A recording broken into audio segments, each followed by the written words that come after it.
Bonjour à tous, soyez les bienvenus dans le tuto DS Methods. Nous poursuivons nos vidéos de la formation niveau intermédiaire. Cette formation a 4 chapitres. Chapitre affichage qui est le premier chapitre qui se décompose en 3 leçons.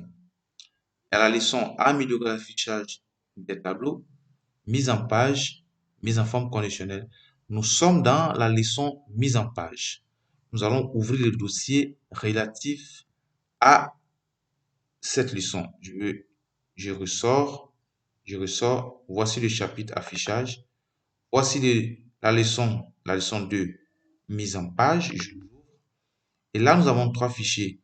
Le fichier qui nous permet d'apprendre, celui qui nous permet d'appliquer ce qu'on a appris, et enfin, le fichier pratique qui nous permet de pratiquer, excusez-moi, ce que nous avons appris et appliqué. Donc, je vais ouvrir le fichier j'apprends.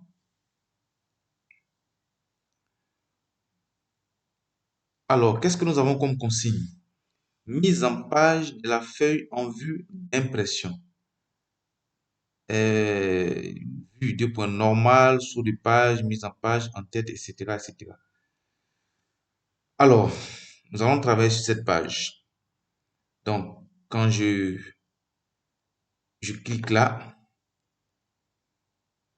c'est l'onglet mise en page. Je peux mettre les éléments de la page. Je peux changer la taille de la feuille. Voilà, je peux prendre, au lieu de la feuille A4, je peux prendre A5. L'orientation, je peux prendre paysage parce que nous sommes en portrait par défaut. Je peux augmenter ou réduire les marges. Ça, c'est dans l'onglet mise en page. Mais je peux aller dans l'onglet affichage où je peux décider d'afficher comme ça, qu'on appelle l'affichage normal. Tout comme je peux afficher comme ça en dessous des pages, comme je peux afficher de cette façon, qui est la meilleure façon parce que ça nous donne exactement comment la feuille se présente sur notre ordinateur, mais également à l'impression. Tel que ça apparaît sur cette page-là. C'est comme ça va apparaître à l'impression. Voilà. S'il fait par exemple CTRL P, voilà, j'ai l'aperçu avant l'impression qui est pareil, hein, à cette façon. Donc, c'est juste ça. Pour les en-têtes, je peux mettre une en-tête ici. Voilà, les 3 éléments. Voilà. Et quand je clique ici, vous voyez que le ruban a changé. Ou encore, la barre d'outils a changé. Quand je mets ici, quand je clique là, vous voyez que ça a changé. Parce que là, vous voyez là.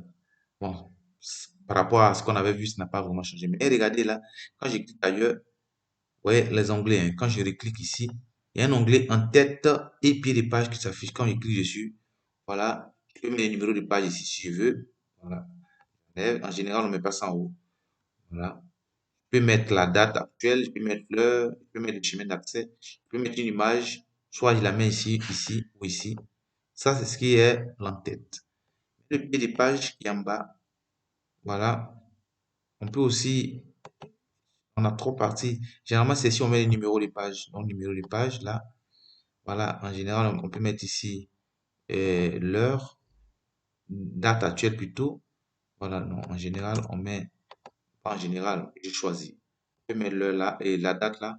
On peut mettre l'heure ici. Voilà.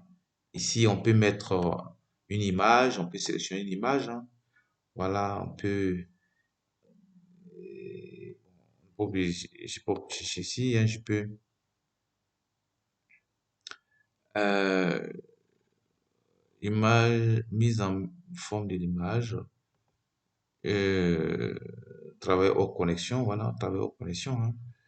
Je peux aller choisir image, hein, je peux choisir l'image, méthode, yes, méthode, je prends la communication, je prends le logo, voilà, je prends cette image, voilà, voilà, non mais là il a pris, hein, on peut ajuster, hein, bon je vais enlever, hein, voilà, voilà, c'était juste pour montrer comment ça fonctionne, on peut ajuster, voilà, merci, juste ça, c'est pas aussi compliqué, hein, c'est juste des petits éléments pour mettre en page la feuille et puis l'imprimer Merci et portez-vous bien.